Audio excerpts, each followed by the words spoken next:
Morning सभी को। पिछले टर्म पे हम लोगों ने मैक्सवेलियन वेलोसिटी डिस्ट्रीब्यूशन फॉर्मूले को डिराइव करके देखा था। फॉर्मूला हमने जो डिराइव करके फाइनली आया था उसको ब्लैक बोर्ड पे हमने कॉपी किया। P dvx, ये प्रोबेबिलिटी है P, याद करिए। प्रोबेबिलिटी और वेलोसिटी, यानी वेलोसिटी का फंक्शन मानते हुए प्रोबेबिलिटी को हमने एक dvx का मतलब है vx से लेके dvx के बीच में इंटरवल कितना है dvx, यही नंबर रिप्रेजेंट करता है इन प्रोबेबल फॉर्म। ठीक है, m/2 kt के power half e to the power minus mv² /2 kt dvx। हमने क्या ऊपर हेडिंग लिखा हुआ है, discussion on Maxwell's velocity distribution formula. चूंकि ऑब्जेक्टिव पेपर है आपका, इससे रिलेटेड क्या ऑब्जेक्टिव बन सकते हैं, इसके डिस्कशन में बहुत कुछ छुपा होगा। ठीक है, तो सबसे पहली चीज हम कहना चाहते हैं कि अगर हम प्रोबेबिलिटी फंक्शन को डिफाइन करें, क्या करें, probability function. If probability function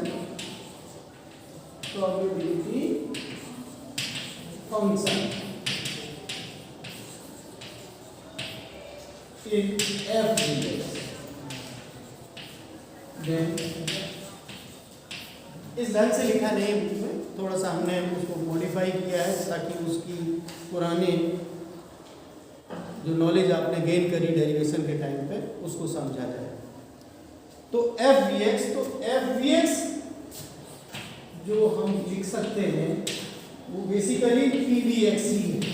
क्या है, पी वी एक्स ही है। और पी वी एक्स, वी माने जो हम पी वी एक्स लिखते हैं वो हम फंक्शन के रूप में एफ के रूप में भी लिख सकते हैं। इसको हम कैसे लिखते हैं, इसका मतलब होता है P V X D V X upon D V X, मैंने मल्टीप्लाई कर दिया डी वी एक्स से और डिवाइड कर दिया, लिखा पी वी एक्स से। ठीक है, और एफ वी एक्स को हम लिख सकते हैं पी वी एक्स, मैंने उसी फॉर्मूले को हम दोबारा यही चीज यहां उतार सकते हैं। ठीक है ना, तो इसमें उतारने में क्या होगा कि सिर्फ हम पीवीएक्स डीएक्स के बजाय हम पीवीएक्स लिखना चाहें तो सिंपली इतना आप कॉपी करेंगे, इक्वल टू m/2 kt पे power half e to the power minus mv² /2 kt। कोई प्रॉब्लम इसको समझने में? अगर ये इक्वेशन हम 1 करें तो कोई प्रॉब्लम नहीं, हमने शुरुआत ही यहीं से करेंगे आज की डेट के हिसाब से लगेगी। कोई दिक्कत आपको समझने में? पीवीएक्स डीएक्स के लिए फॉर्मूला है मैक्सवेल वेलोसिटी डिस्ट्रीब्यूशन फॉर्मूला। सिर्फ पीवीएक्स लिखना चाहें जिसको हम फंक्शन एफ भी लिख सकते हैं जो कि इतना होता है, इतने के अलावा हमने कुछ नहीं किया, इतना समझना काफी है। ठीक है, this equation can also be expressed in terms of momentum.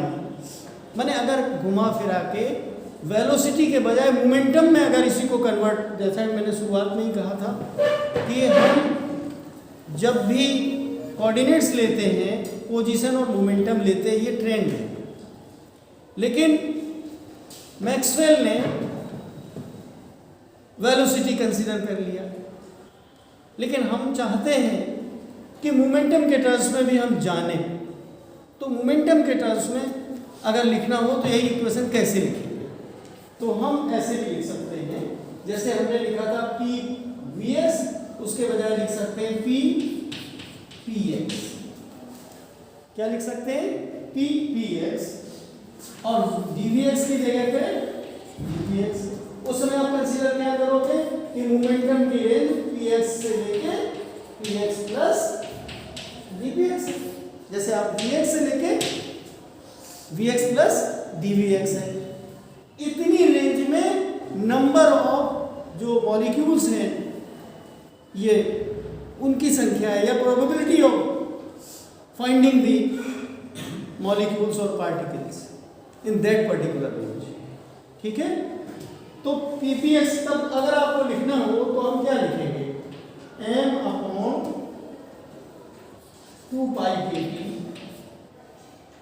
इसमें तो कोई चेंज हुआ नहीं है फिलहाल, power half e to the power, ये चीज जो हम मोमेंटम तो होता है, क्या होता है, mv होता है। तो अगर इसको m से मल्टीप्लाई कर दे और m से डिवाइड कर दे तो m स्क्वायर vx स्क्वायर हो जाएगा। तो m vx को हम px लिख सकते हैं, तो px स्क्वायर अपॉन 2 kt के बजाय चूंकि m से हमने मल्टीप्लाई कर लिया था तो 2, बस इतनी समझ में आ जाए बात। तो e to the power minus px square upon 2m kt। क्या लिख के अलग से बताऊं कि इतने में आप समझ गए? और अगर हमने dpx लिखा था या dvx लिखा था तो dpx यहाँ लिखना पड़ेगा, लेकिन dvx की जगह पे हमें लिखना पड़ेगा dpx बाई m।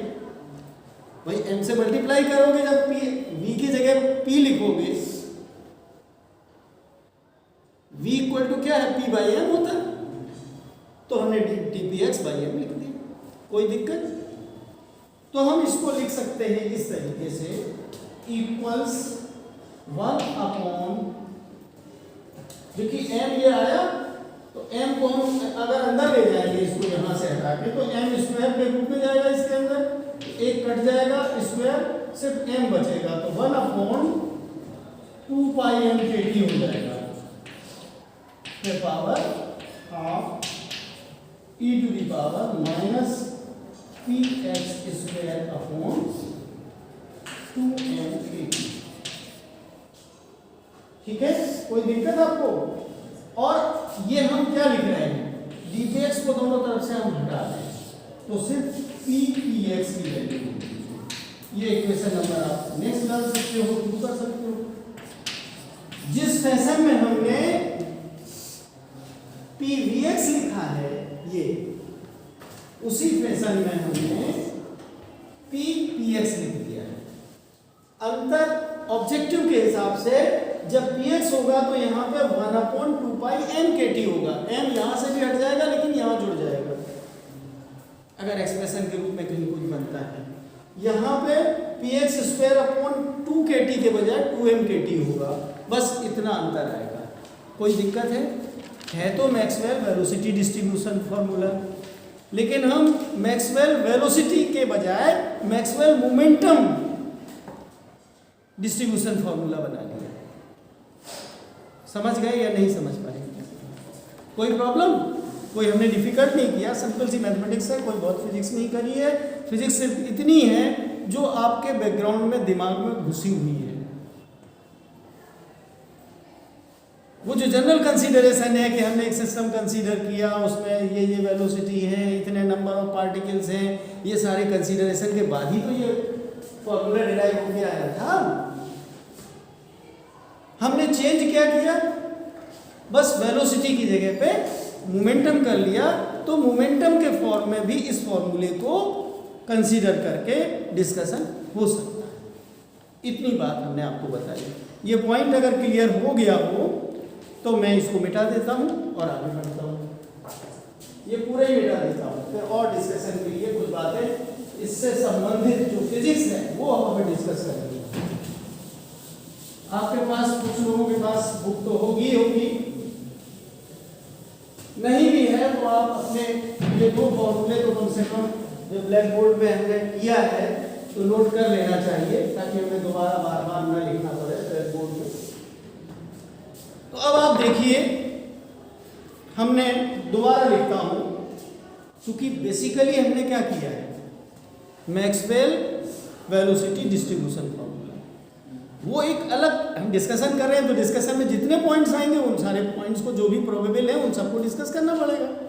तो एक पॉइंट हमने पहला डिस्कस जो किया था वो मोमेंटम के रूप में इसी वेलोसिटी डिस्ट्रीब्यूशन फॉर्मूला को हमने चेंज किया। उसका क्या रूप होगा मोमेंटम के रूप में, वो हमने एक्सप्रेशन निकाला था।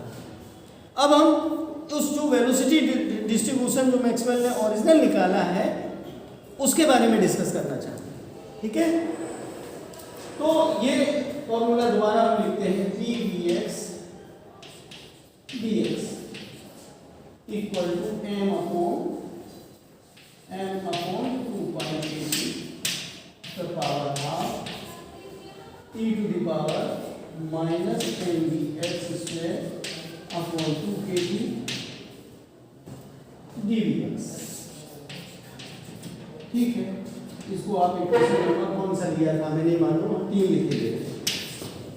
ठीक है, फ्रॉम दिस इक्वेशन पहला पॉइंट, इस इक्वेशन का जो डिस्कशन है पहला point, from this equation it is obvious that the function pvx is symmetrically distributed about the value vx equal to 0।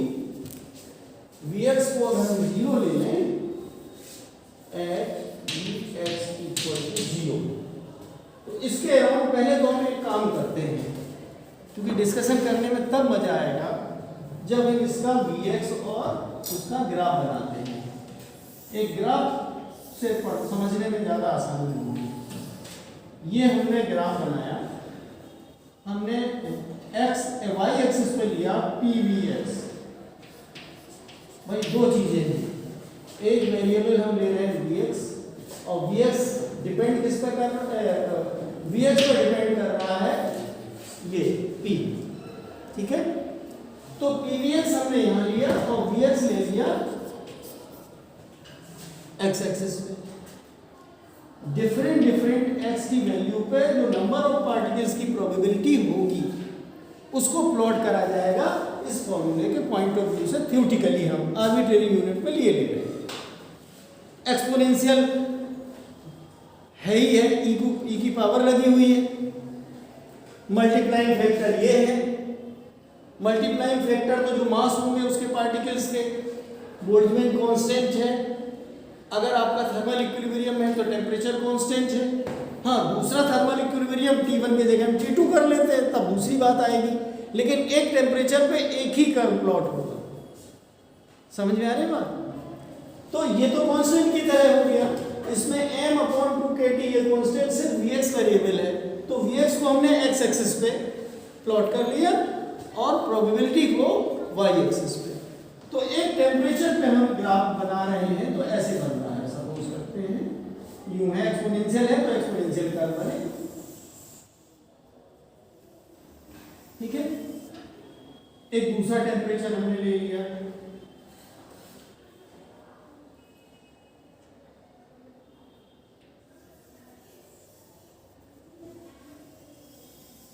ये टेम्परेचर हमने T1 लिया, ये टेम्परेचर T2 हो गया। इसी तरीके से हम तीसरा भी ले लेते हैं, ये T3।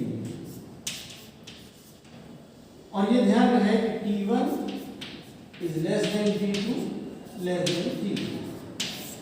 ये क्या होता है, ये Vx जो है माइनस में है और ये प्लस में है। ये ठीक है, सेंट्रल पॉइंट है, ओरिजिन है, कोई दिक्कत। ये pvx हमने y एक्सिस पर वेरिएशन दिखाया, मतलब इसी फॉर्मूले से ये ग्राफ प्लॉट होके थ्योरेटिकली ये आएगा। समझ गए? हमने क्या किया है कि एक हम जो कोऑर्डिनेट सिस्टम या फ्रेम ऑफ रेफरेंस लेंगे सिस्टम के अंदर, तो एक डायमेंशन में दो दिशाएं होती कि नहीं? एक पॉजिटिव दिशा होती है और एक नेगेटिव दिशा होती है। तो पॉजिटिव दिशा वाले को ये हमने प्लॉट कर दिया, क्योंकि चलते तो और डायरेक्शन में है, लेकिन फॉर्मूला हमने एक ही डायरेक्शन में लिया है, सिर्फ एक्स एक्सिस के लोग।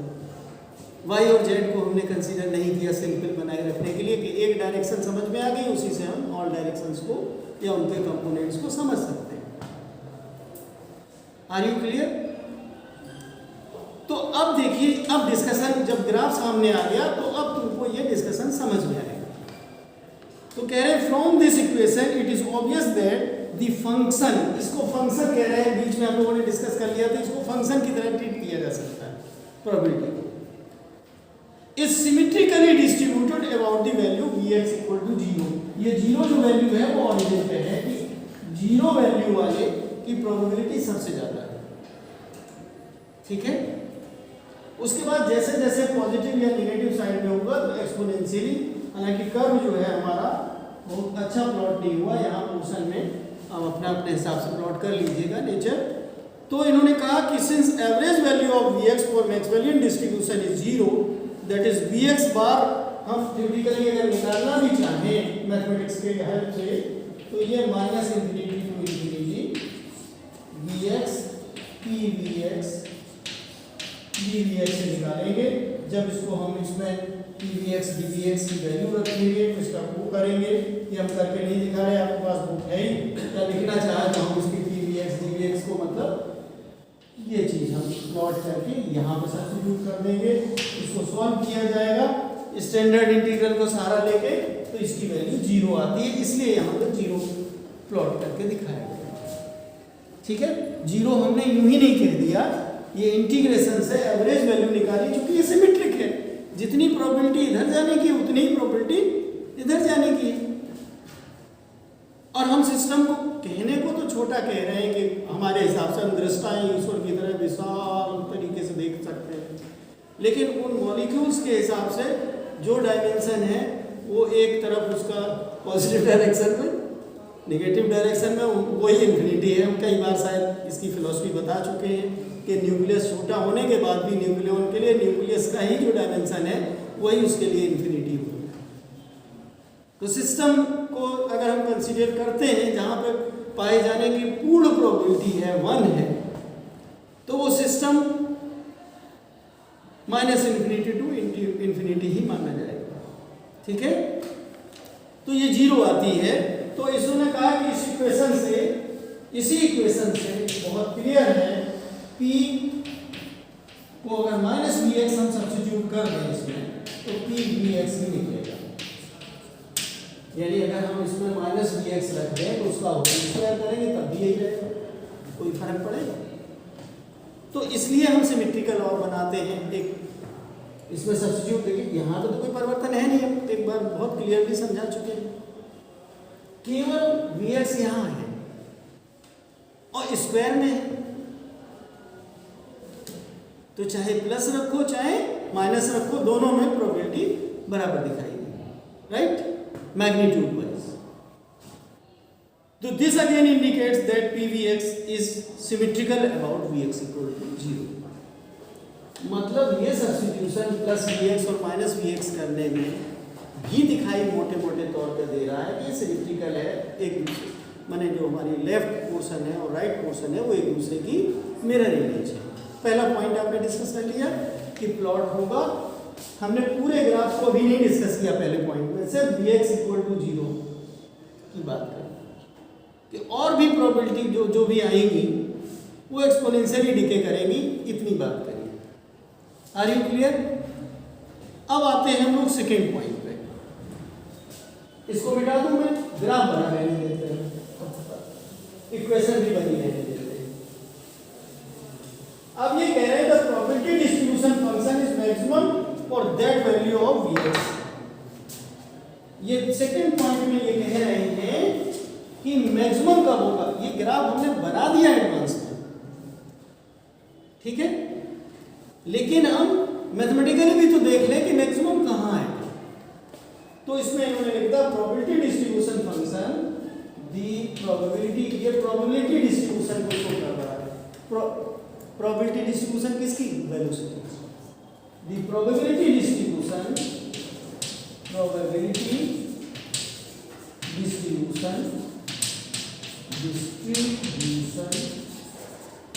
फंक्शन fx भी हमने लिख के बता दिया था आपको, फंक्शन इज मैक्सिमम, कहाँ मैक्सिमम होगा, व्हेन, भाई दो ही चीजें हैं Vx और P, PVx। जब वेबर P Vx अपॉन वेबर Vx इक्वल टू 0 आएगा। इसका मतलब है इसका डिफरेंशिएशन कर लो, करके जो वैल्यू आएगी थ्योरेटिकली वो मैक्सिमम पॉइंट को रिप्रेजेंट करेगा। तो इसमें जब हम इसको डिफरेंशिएट करेंगे तो डिफरेंशिएट करने के बाद हमारे सामने आएगा m upon 2 pi K T power half, क्योंकि ये तो कांस्टेंट की तरह लिया जा रहा है, e टू दी पावर वाले का डिफरेंशिएशन होगा तो इसका जो डिफरेंशियल फंक्शन होगा माइनस ये तो एस लिखा जाएगा mvx² अपॉन 2kt, लेकिन साथ में vx² के साथ ये लगा हुआ है, इसका मल्टीप्लाई करना पड़ेगा माइनस m अपॉन 2kt और vx² का 2vx आएगा, राइट, इक्वल टू 0, vx को मैं बाहर लिख के दे रहा हूँ, इक्वल टू 0। इसको सॉल्व करने पे this gives vx equal to, this gives vx equal to 0 and the maximum value जो निकल के आएगी जब vx इक्वल टू 0 रखेंगे, इस पर रख के देख लीजिए, है ना। तो ये वैल्यू निकल के आ रही है, उस समय p जो वैल्यू निकल के आ रही है वो m upon 2 pi K T आ जाएगी। इस पर रख के देख सकते हो मैथमेटिक्स के स्टूडेंट को। This shows that P maximum Vx is increases as m increases। जो मैक्सिमम प्रोबेबिलिटी है, अगर हम इनके टर्म्स में देखना चाहें कि अगर भारी वाले पार्टिकल्स होंगे तो प्रोबेबिलिटी बढ़ती आएगी। दूसरी चीज तो 2 पाई के तो बदलते नहीं है, T पे डिपेंड करता है। T अगर कम है, टेम्परेचर लो है तो P ज़्यादा आएगी। अब आप देखिए इसमें जो ग्राफ बना हुआ है कि T1 जो हमारा छोटा है उस पर मैक्सिमम वैल्यू ज़्यादा है, उससे कम बढ़ा टेम्परेचर कम हो गई और बढ़ा टेम्परेचर और कम हो गई। कोई दिक्कत समझने में? ये हमने कहाँ से P मैक्सिमम हमने निकाला है, तो मैक्स लिख देते हैं, मैक्सिमम वैल्यू है ना। इस फंक्शन की जो मैक्सिमम वैल्यू है, फंक्शन किसका है ये? वैल्यू PVx, ठीक है। तो ये इन्होंने इस तरीके से समझाया, this shows that P maximum increases as m increases and T decreases. दोनों बातें हमें बता दी, इसमें कोई प्रॉब्लम तो नहीं समझने में। अब हम लोग तीसरा पॉइंट भी डिस्कस कर लेते हैं, ग्राफ नहीं मिटाते। दोनों पॉइंट्स क्लियर हो गए ग्राफ के हिसाब से, ठीक है। ये किस टेम्परेचर, ज़्यादा टेम्परेचर पे कैसी पीक आएगी, कम टेम्परेचर पे कैसी आएगी, मिड टेम्परेचर पे कैसी आएगी, यही ग्राफ भी ऑब्जेक्टिव में बन सकते हैं कि आप बताइए। ये बना के छोड़ दिया उसने, और इसी में अब बनाने वाले पे डिपेंड करता है। अगर मुझसे पूछा जाए तो हम तो उसमें क्वेश्चन बना सकते हैं कि इसमें ये बना दिया कर, बताइए कि T1 greater than T2 greater than T3, दूसरा ऑप्शन दे दिया T1 लेस देन T2, ये ऐसा सही उतार दिया हमने। एक में लिख दिया T1 equal to T2 equal to T3, है ना। एक में लिख दिया नन ऑफ दी अबव, या कुछ ऑल अबव, कुछ भी हो सकता है। तो इस तरीके से ऑब्जेक्टिव बनाया जा सकता है। Are you clear? अब हम लोग तीसरा पॉइंट भी डिस्कस कर लेंगे, तब आपका फिनिश हुआ ये टॉपिक, है ना। दूसरी चीज ये है कि मैक्सिमम प्रोबेबिलिटी का फॉर्मूला भी पूछा जा सकता है। अब इस फॉर्मूले में पावर हाफ लगा दिया, गलत वाले में 3/2 लगा दिया, तीसरे वाले में 2 pi K T upon m लिख दिया, पावर हाफ ही लगा। एक उलट के लिख दिया, पावर 3/2 लिख दिया।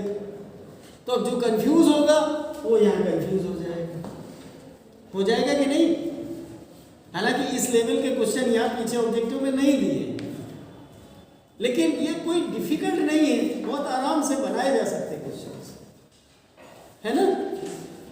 तो ये तरीका होता है सोचने का, किसी फॉर्मूले की एनालिसिस करना जरूरी होती है, वो एनालिसिस इस डिस्कशन में आ रही है। ये एक्सप्रेशन पहली चीज होती है डिराइव करना, जो हमने एजम्पशन लेके उसको डिराइव किया, उस रास्ते में भी इसी तरीके से क्वेश्चन बन जाते हैं।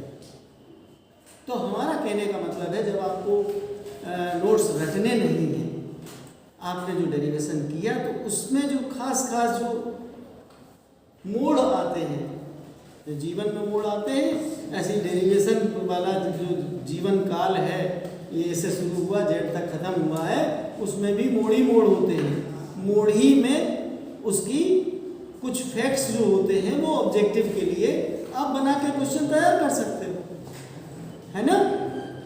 उन्हीं को आप हाइलाइट्स कह सकते हो, समरी अगर बनाना चाहते हो और ऑब्जेक्टिव पर्पस, ठीक है। अब हम लोग तीसरा पॉइंट डिस्कस करने जा रहे हैं, इसको मिटा देते हैं। तीसरे पॉइंट में ये हम लोगों ने टेम्परेचर ज़्यादा होने पे क्या होगा, कम होने पे क्या होगा, Vx इक्वल टू 0 पे मैक्सिमम हुआ। अब वेरिएशन की बात करें, है ना। तो तीसरे पॉइंट पे लिखा है P फॉल्स, P माने आप जानते हैं हो चुके, P false 1/e times, power में है ना, माइनस में है तो 1/e times Pvx times Pvx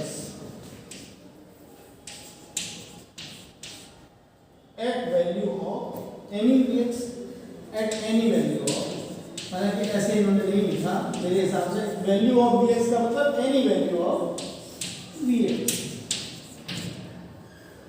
given by Pvx, इसको लिख सकते हैं हम ऐसे 1/e times P max Vx। अब मैक्सिमम वैल्यू जो हम लोग निकाल ही चुके हैं, P max Vx में मिटा दिया है, कितनी निकली थी, m/2π/kt का, m/2π/kt का पावर हाफ।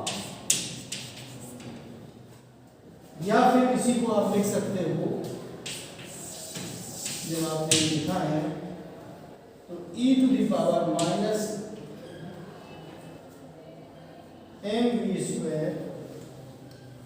सॉरी, इसका मतलब ये है कि m/2π/kt पे पावर हाफ, हमें ये लिखना है ना, पावर हाफ ऐसा छोटी कर लीजिए, e की power -mvx² 2kt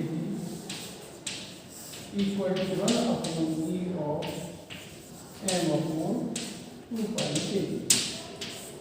power half. जब इसको सॉल्व करोगे, मतलब इसमें कट जाएगा ना कुछ, तो सॉल्व करने पे आ जाएगा e⁻⁻mvx² 2kt, ये तो कट ही जाएंगे दोनों साइड, तो अपॉन 2kt से बचेगा इक्वल टू 1/2 बचेगा, या mv²x² 2kt इक्वल टू 1 आ जाएगा। कितना आ जाएगा, 1। या Vx की वैल्यू जो आएगी, ये बड़ा इंपॉर्टेंट है, ये पूछा जा सकता है, √2kt/,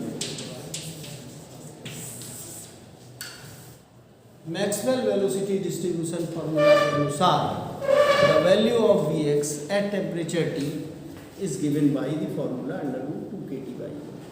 अब एक आंसर में ऑब्जेक्टिव बनाने में लिख दिया सही फॉर्मूला, एक में 2kt/m लिख दिया, 3kt/m लिख दिया, किसी में 3/2kt/m लिख दिया, कुछ और लिख दिया। इस तरीके से अगर इसको रटा होगा वो आराम से निकाल लेगा, और जिसने रटा नहीं है तो वो बैठ के डिराइव करेगा, तो उसमें टाइम ज़्यादा लगता है। तो समझना भी चाहिए और रटना भी चाहिए, इसीलिए मैं बार बार कहता हूँ The probability function PVX is plotted against Vx for 3 different temperatures in the figure. अब ये आया हमने एडवांस में कर लिया था plot. As T increases, the peak at Vx equal to 0 becomes lower and the distribution spreads out. देखिए फैल रहा है, हमने देखो फैलाया है ना, इसमें पीक है, बहुत अच्छा प्लॉट तो नहीं हुआ, इससे ये नीचे तो गिर रहा है लेकिन चौड़ा हो रहा है, ये और चौड़ा हो रहा है. इस तरीके से ये बात कही इन्होंने.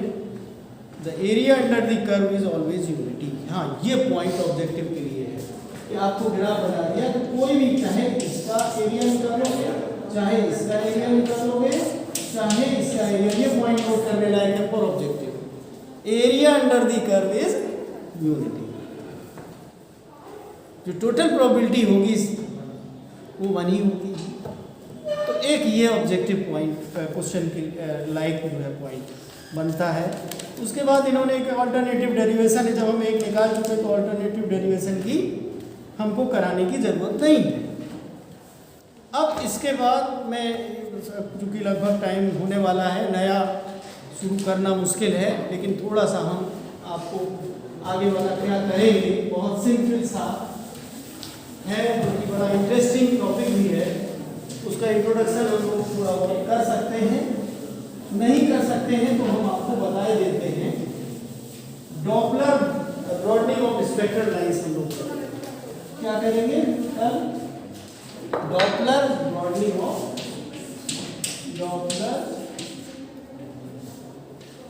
broadening broadening of spectral lines.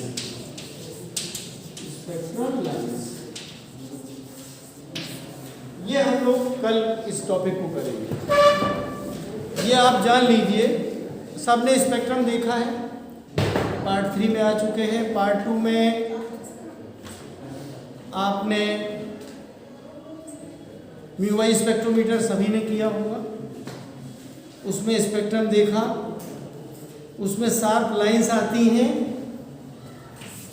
दूर दूर, पता चला ग्रीन आ गई, ब्लू आ गई, आती हैं. ये एक्चुअली डॉपलर ब्रॉडनिंग होता क्या है मैं थोड़ा सा बता दूं, कल फिर और रिपीट करूंगा. अगर सोर्स रेस्ट में हो, कंप्लीटली रेस्ट में हो, 0 विड्थ की लाइन होनी चाहिए. कोई भी चीज रेस्ट में नहीं है, सोर्स हमेशा मोशन में है. ये आपसे छिपा नहीं, इतनी सारी रिलेटिविटी आपने पढ़ डाली. रिलेटिविटी भी नहीं जानते हो तब भी जो हमारा सोर्स है किससे बना है, छोटे छोटे पार्टिकल से बना होता है. सोडियम लैंप है तो सोडियम वेपर्स है उसके अंदर, तो वो वाइब्रेट मूव करते रहते हैं कि नहीं करते रहते. आपने साउंड के केस में डॉपलर इफेक्ट पढ़ा है कि चाहे सोर्स मोशन में हो, चाहे ऑब्जर्वर मोशन में हो, या दोनों मोशन में हो, तो फ्रीक्वेंसी में फ़र्क आता है. ऐसे ही डॉपलर इफेक्ट इन लाइट भी होता है कि नहीं होता है. तो उसके मोशन की वजह से उसको बंद करते हैं, यहीं पे ख़त्म करते हैं. कल तो हम इंट्रोडक्शन देंगे, तो बंद कर दिया.